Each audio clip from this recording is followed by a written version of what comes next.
আজ তোমাদের সাথে আমার খুবই পছন্দের একটি কচু ভাজার রেসিপি শেয়ার করছি, যেটা গরম ভাতে জাস্ট অসাধারণ লাগে খেতে, আর কিছুই লাগে না।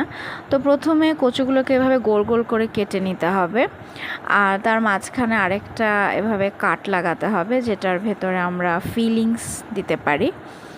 তারপর কচুটাকে একটু লবণ আর হলুদ দিয়ে প্রেশার কুক করে নিতে হবে, 2 থেকে 3টে সিটি যথেষ্ট, এটি নরম হয়ে যাবে।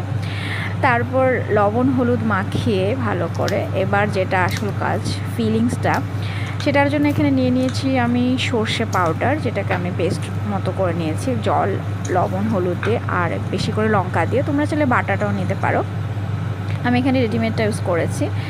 তো এভাবে ভেতরে পুরটা ভরে নিয়েছি। দেখো, একটু বেশি করে ঝাল দেবে, কারণ কচুটা একটু মিষ্টি মিষ্টি টেস্ট করে, তো ঝাল হলে বেশ ভালো লাগে খেতে। তারপর এভাবে তেলের মধ্যে গোল্ডেন ফ্রাই হওয়া পর্যন্ত ভালো করে 2 পিঠ ভেজে নিতে হবে।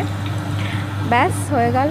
এবার গরম গরম ভাতের সাথে পুর ভরা কচু ভাজা, জাস্ট কি বলবো। তোমরা একবার অবশ্যই এটা ট্রাই করো আর আমাকে জানিও যে কেমন লাগলো।